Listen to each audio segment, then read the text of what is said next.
Hi, and welcome to the X22 Report. My name is Dave, and this is episode 176. And today's date is September 30th, 2013.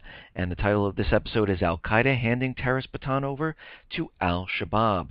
And what do we know? We know that Al-Qaeda was in Syria with the Free Syrian Army fighting against Assad. And what has happened now is that the U.S. military said, why are we sending funds over to al-Qaeda if they are the terrorists? And the U.S. government said, well, no, we're not sending money over to them. We're sending it over to the moderates. So right now, the U.S. government is trying to separate themselves from al-Qaeda, and people are starting to realize that the U.S. government was using al-Qaeda to fight Assad. So what did they have to do? They had to create a new terrorist organization. So here is al-Shabaab, and they had one of their first, they had others, but this was one of their big ones that the whole world saw. First terrorist attack in a Kenyan mall, which was a complete false flag, and they are saying that many of the representatives in this group were people who lived in the U.S. And we had government officials out there saying that, they are recruiting people from the U.S.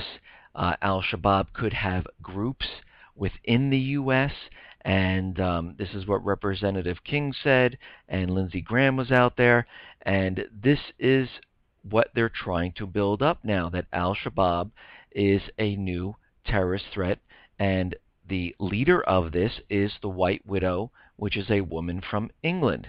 And they're trying to create this whole new terrorist type of threat to the U.S.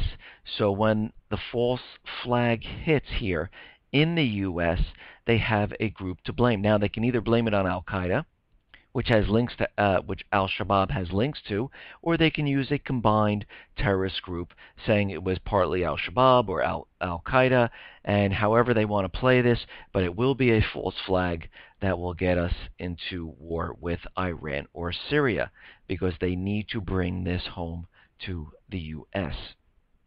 Now, out in Russia, they are adding to their gold stockpile. Same as China. They've just added another 12.7 tons to their gold reserves, which brings them to a total of about 1,000 tons of gold. And China and Russia have been accumulating this gold for about 6 straight years now, because they understand that, number one, the U.S. dollar is going to collapse and it will no longer be the reserve currency of the world.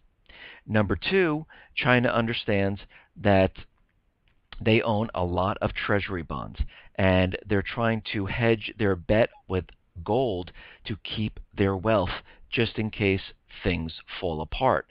And this is why they've been accumulating so much of it. And I've checked around, and I don't know if any of you have checked around, but I cannot find anything that says America has been purchasing gold.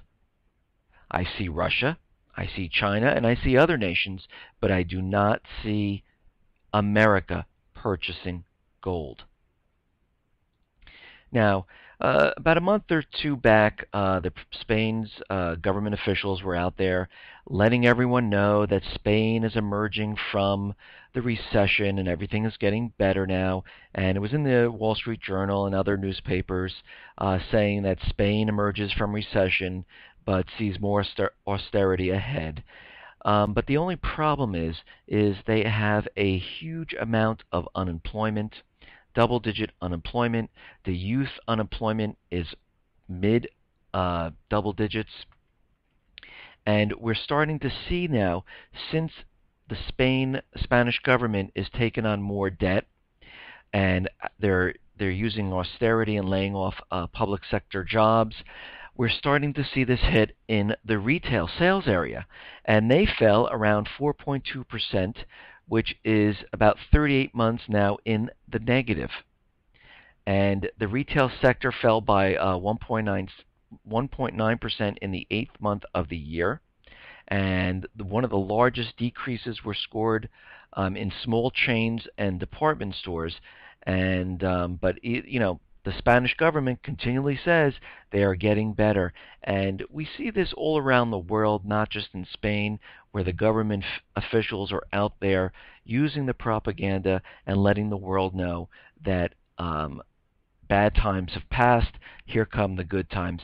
They did it with Greece when they got their first bailout. They told everyone everything is great now. Greece is back on its recovery. Everything is great. But here they are now going on their third bailout. They're laying off 25,000 people there.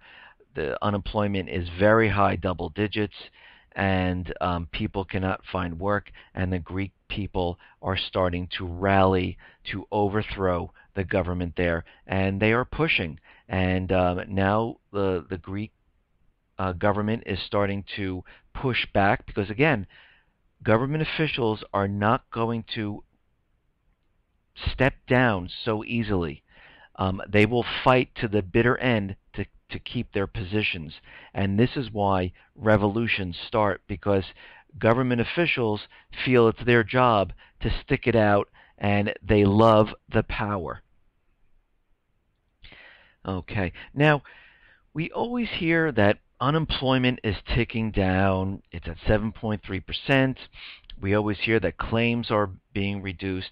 But what's funny is it's very difficult to find these huge companies hiring people. I mean, I saw an article today that American Airlines is going to hire like 1,500 pilots. You know, all the pilots that they furloughed. But this is going to be over 5 years. They're gonna hire them back. So that's like 300 people a year, which is really nothing. But then you go and you look and you say, they're telling us that unemployment is getting better, but it's very difficult to find these big corporations that are hiring 15,000, 10,000, 8,000 people. But you always hear these huge companies laying off people, like Osram to cut 900 jobs in North America.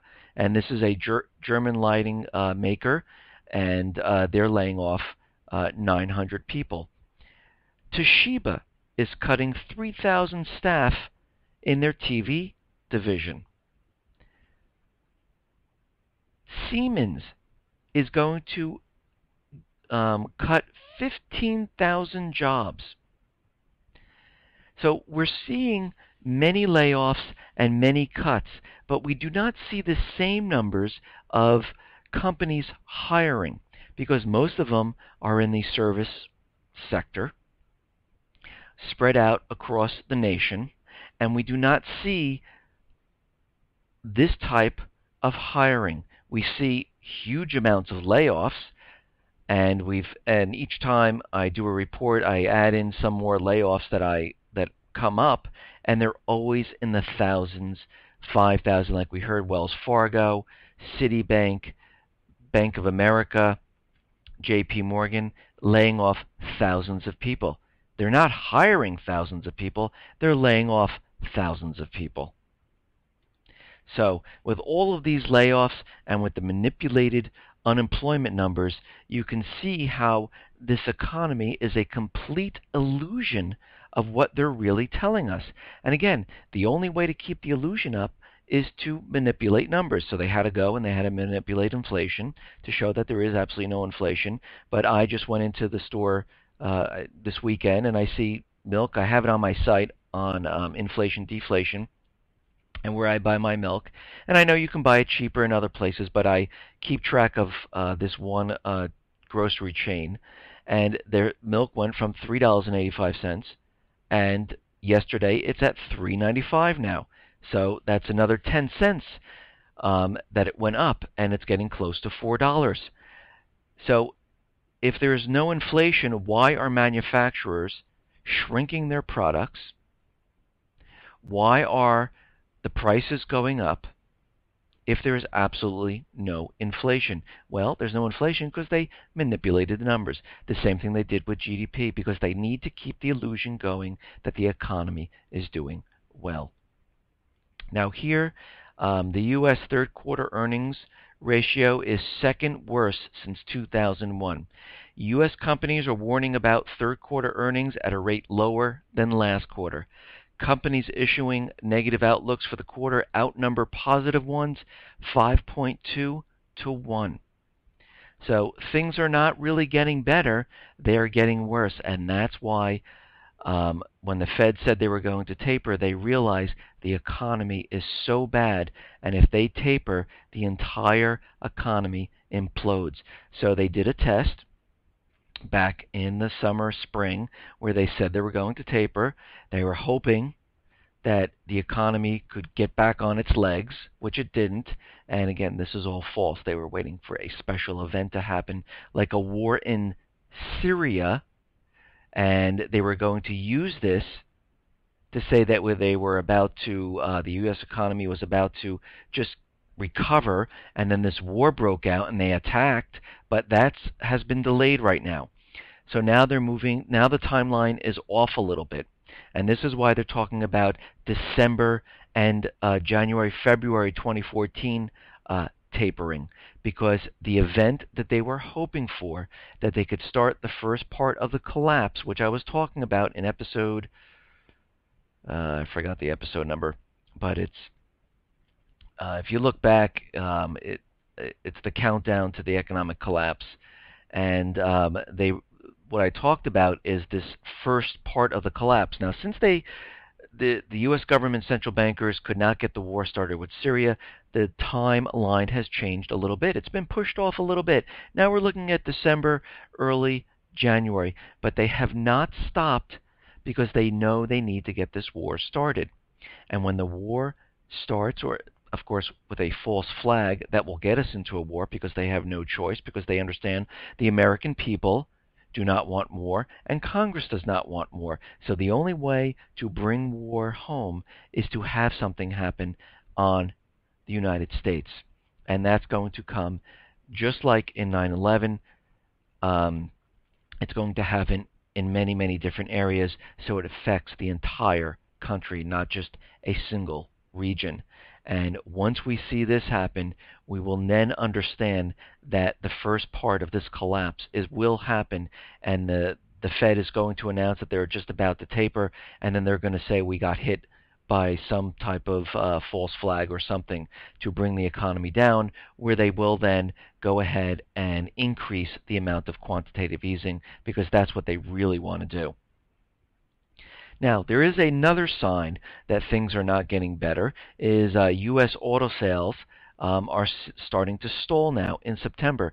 Even though they allowed subprime borrowers into purchasing automobiles, they cannot keep the auto sales where they would like them, and they're starting to stall already. Just like the real estate market, where they're allowing people with no down payment, with bad credit, purchase homes, and they're doing the same thing with automobiles. They're letting the subprime people come in, purchase cars. But guess what? The way we were hit back in 2008, and the government, the central bankers stole about 38% of the people's wealth, the amount of houses that are foreclosed on, the amount of people that are unemployed and underemployed, the people have nothing left. And they can blow this bubble up as much as they want, but the people just don't have anything left to help fan and blow this bubble up anymore. And this is why we're starting to see things stall. We're seeing the housing market starting to decline. We're seeing auto sales now starting to sizzle out as we come into September and October. And these things cannot be maintained. It's impossible. Now, Blackstone, this is one of the groups that was blowing up the bubbles, and it was buying properties in cash, trying to inflate the bubble of housing again. And they realized they did it as best as they could, and now they're leaving the market before the bubble pops. And we see that mortgage applications are declining. Now we're starting to see sales sliding down. We're seeing the foot traffic to new home builders declining. We're seeing the purchases of home furnishing and gardening starting to decline. And Blackstone right now is warning that we are in the middle of an epic credit bubble. And it's the likes of which I haven't seen in my career in private equity. This is from Joseph Baratta. And these good times, he's saying, are not going to last. Well, of course. Of course they know this because they're the ones who blew up the bubble with other investment groups who are buying homes in cash. Because the American people, if the Fed is purchasing toxic real estate of homes at $45 billion a month, and they've been doing this for what, 2 years now, and they're continuing to do it. Actually, they like to increase it, actually. That's what they really want to do. How possibly can the housing market come back? Because if they're still purchasing those, there had to be people that were attached to them. Those people do not have the credit to purchase homes. Now, if we take into account all those people that are unemployed, underemployed, and we take into account the real unemployment, which is 23% because they changed the calculation back in 1994, and everyone's credit is pretty much gone, that's why they're letting the subprime people back in, you can see that the housing cannot sustain itself. It is impossible to do. And they realize this, and it's about to crumble down. Now, on to Obamacare. I understand that we're in the last couple of hours to this huge government shutdown. Everyone's shaking, but the government shutdown is not really a government shutdown. What will shut down? Well, you might not be able to visit Mount Rushmore, go to the Smithsonian, but the government employees, the government officials, the presidents, senators, the congressmen, they're all going to get paid. Military, they'll get paid. Almost Social Security, no problem. They're closing down things that are meaningless at this point, and they're making it into a really, really big deal, and they're putting on a huge show for the American people that the Republican and Democrats are fighting it out. It's because of the American people, but they knew this debt ceiling was coming. They knew they ran out of money. They knew they were taking the money from the pension funds to fund themselves up until October 17th. They understand. They knew this way, way before. They waited for the last minute to put on this huge show. And now they're going back and forth with Obamacare and other people putting things into the bills, trying to get things through, and this is what they do. And it's a huge show for the American people. The only thing that I have to say with Obamacare, that if it's so great and it's for the people, why do they have an exception rule in there that senators, the president, and all those people do not have to be on Obamacare? They have a separate health insurance. If they think this is so great and for the people, they should go through the same process as everybody else. And there's something else that's interesting, because on the Healthcare.gov website, prior to September 15th, I think it was September 15th, there was a statement on there that says, where can I get free or low-cost care in my community? And this was on the website. Well, as of right now, they dropped the word free. Now it says, where can I get low-cost care in my community? And I had something on the Sentinel alerts comparing the costs that they are today and then with Obamacare, and actually the cost of insurance went up. You have to remember, this insurance bill was written by the health insurers. So it's in their best interest to make a lot more money. It's now mandatory, so there's no competition. Just like auto insurance, it is mandatory, and this is why auto insurance now is so high, because nobody has to compete with each other. Same thing with the health insurance industry. It is mandatory, so there's no competition. No competition, you can continually raise prices. And again, if this was truly for the people, you would not be penalized if you didn't take it, and you wouldn't have to be forced to take something if it was so fantastic. Now, The NSA, with all of their spying, and I mentioned this before, how they spy on American people and they're putting them on lists so they know who's with who. And it has come out now that the NSA is using American citizens' personal information to construct their detailed social graphs. And what this means is they're taking all of your information and they're building a profile on you. They're taking your phone calls, your emails, location, internet, bank records, flight manifests, putting it all together and creating a profile of you, understanding who your friends are, understanding what groups you belong to, understanding your spending habits, understanding who you contact. You might think like, oh, I don't care if they do that. That's not a big deal. But if you are linked to a person who is part of a group, you are part of that group that might be on a list. And again, you need to be concerned because this is against your Fourth Amendment and your rights as an American.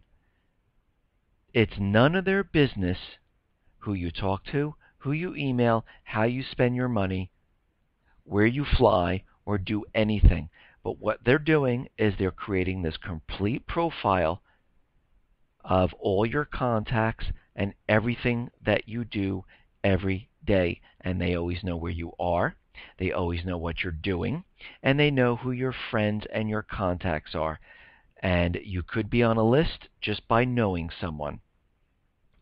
And when you look at this, what does this mean? This is a police state. This is why they have DHS, FEMA, TSA. This is why the government agencies like IRS, Social Security are all getting weapons, because they are getting ready for a huge collapse that is coming. And they understand that it is eventually going to come, and there's nothing they can do about it. And they are getting prepared, but then again, they do not want the American people to be prepared, because what are they trying to do is get everyone's weapons away from the people, but they're arming all the government agencies.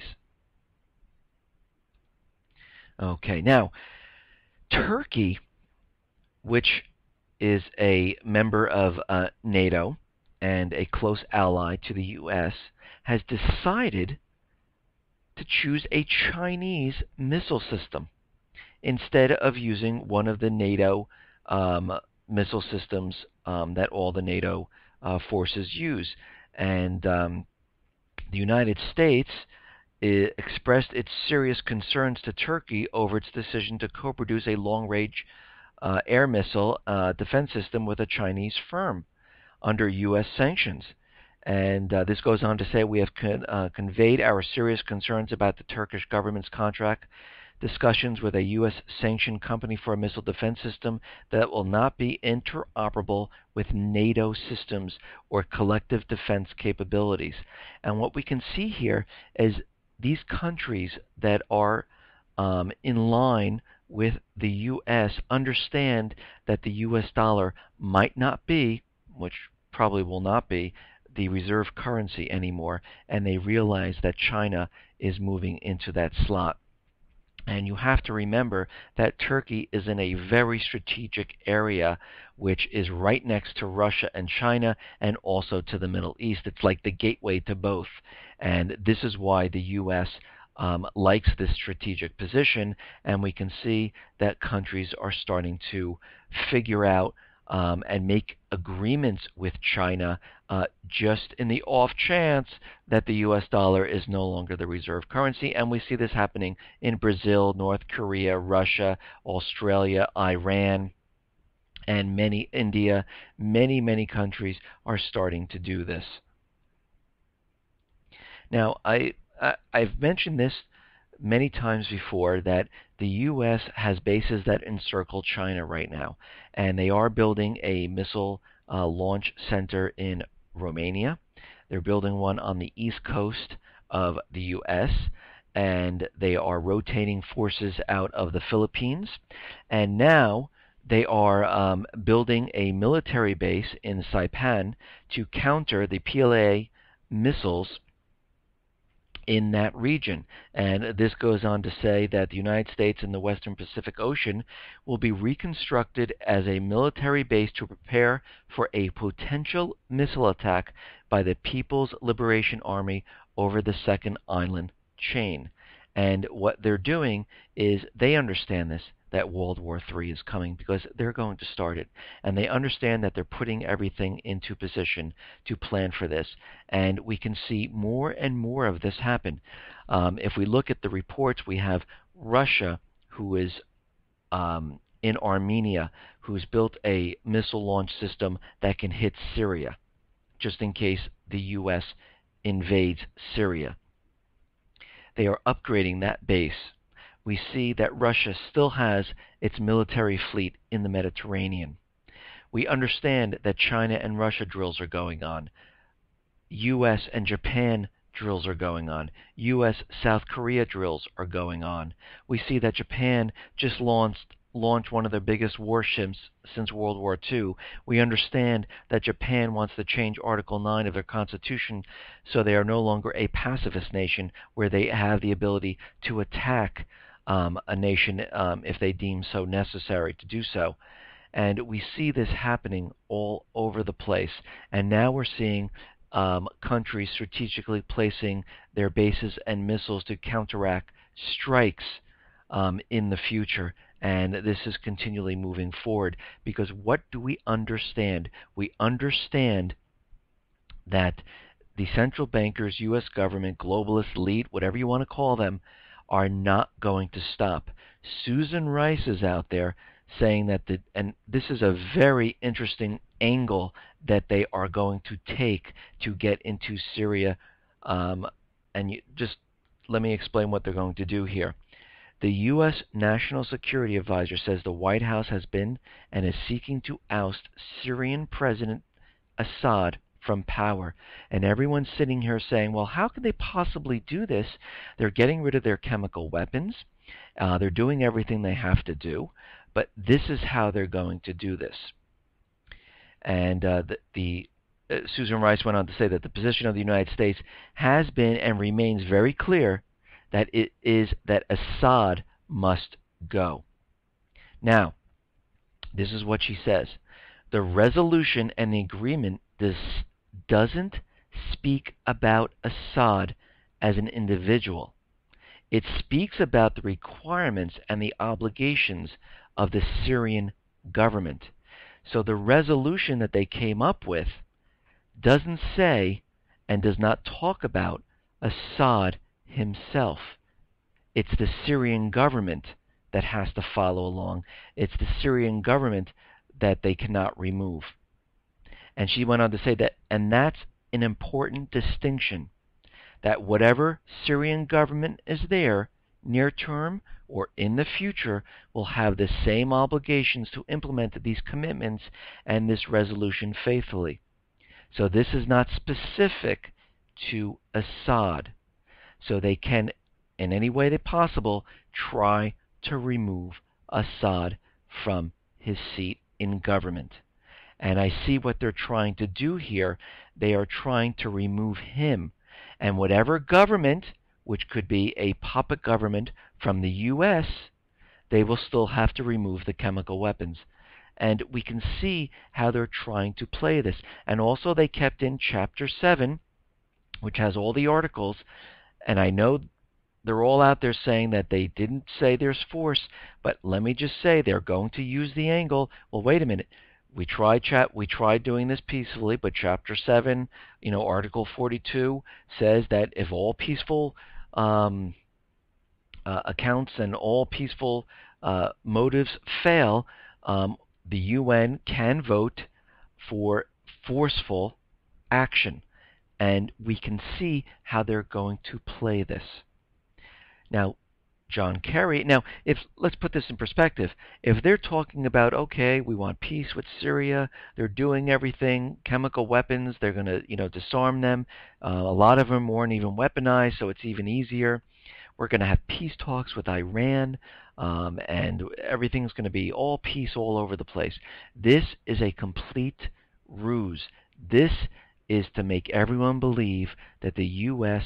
central bankers, elite globalists are going for peace. But if you notice forget about what they say, and I've said this in my other reports, and for those people who are new, it doesn't matter what government officials say. It is their actions of what they do. Because what they say is most of the time BS. Their actions are always a strike. Their actions are always removing Assad. Their actions are, we are not sidelining any type of U.S. military action in Syria. And here, John Kerry, rejected the notion that the U.S. military has been sidelined. He was on 60 Minutes, and the president and him and his administration are still in that view that a military action still can be used against Assad. And this is what they're trying to do right now. And the propaganda for Iran and Syria is going to ramp up. They already have in place al-Shabaab, which is the new terrorist group that they're pushing so hard, with the White Widow as the new leader of al-Shabaab. They are going to use this to start something. And we can see that something is going to happen, because what has happened now is that Israel is starting the propaganda. They went on to say that Israel announced capture of an Iran spy who was suspected of targeting a U.S. embassy. And they intercepted the communique, and they caught them just in time, and they were right ready to do something to the U.S. Embassy in Tel Aviv. And they are starting the propaganda, and we will see more of this propaganda come out, because we understand that a false flag of epic proportions is going to hit the U.S. to get us into this war.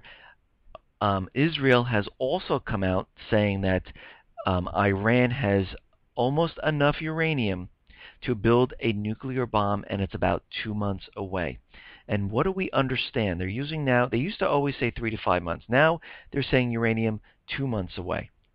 Because what they're doing, they are planning something to happen within this time period. And we understand that we have certain events coming up in this time period. We understand that al-Qaeda has given warning. We understand the officials, government officials, have said that al-Qaeda is broken into lone wolf groups, and they are very hard to track. We understand that al-Shabaab is a terrorist group which has links to al-Qaeda. We understand that al-Shabaab has been recruiting U.S. people to join their ranks. We understand that al-Shabaab says that they are going to do other terrorist attacks, and they are going to be bigger than the one that they have done already. And this goes on to say here that al-Shabaab could attack other countries like Kenya and move this even to the U.S. And we can see that they are definitely planning something and moving something forward. And one of the listeners pointed out, and I thought this was very interesting, and I don't understand that there are major delays on the Connecticut line into New York. They're saying a main source of power has, the cable has been fried. Now normally the trains have a secondary source of power, so if the main source gets fried, they switch over to the secondary source. But what has happened is the secondary source was in maintenance. So the primary fried and the secondary is in maintenance. So they're having a very difficult time getting people downtown into New York. And they're using diesel trains. They're using, but most of the people cannot get down there. And what they're saying is that people shouldn't even go down into Manhattan, which makes me very suspicious. We also understand that a transfer of nuclear weapons from Texas to South Carolina happened, and there was no paperwork to follow this. We also understand now, and this is very suspicious, that a Navy Vice Admiral was removed from management of American nuclear arsenal over gambling. I mean, how many of the servicemen gamble or have gambling issues? There are many. And this just seems like a ridiculous story to remove a Navy Vice Admiral from his position of overseeing the nuclear arsenal. And it just seems very odd that this is all happening at the same time. And it seems like something is being planned. Now, to put this a step further, we understand that banks now are having a cyber attack drill, and this is over 1,000 banks now. We understand there is a power grid drill coming up in November, which they're going to simulate a cyber attack and some other type of attacks like a bomb going off or a physical attack against the power grid. And we understand that there is a trucker strike coming up in October, and we also understand on October 17th is the Great Earthquake Drill, which is all from FEMA Region 3 down to FEMA Region 4. And they have this every single year, and it just seems like all of this coming together now seems like something big is going to happen. And another report has come out saying that since al-Qaeda, the warning against al-Qaeda about a terrorist threat in the month of August came out, and now recently al-Shabaab, al-Qaeda has been adapting and changing their communication methods, which is making it very difficult for the U.S. government spy agencies to figure out what they're talking about, because they're saying that al-Qaeda now is onto them, and they've changed the way they communicate, and the spy agencies just can't figure this one out and how they're getting messages back and forth.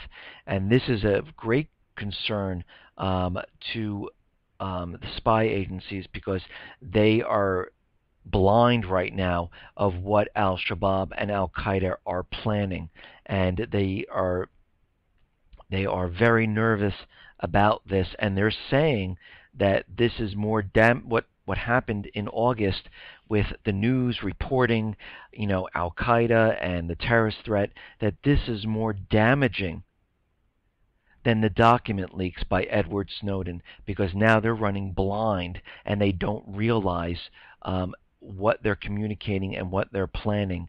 And we can see that they are definitely fanning the flames for something big to happen. And when you start painting the picture, you can start to see that something is definitely going to happen. Listen, everyone, thanks a lot. Be well, be safe, and especially be prepared. Thanks a lot.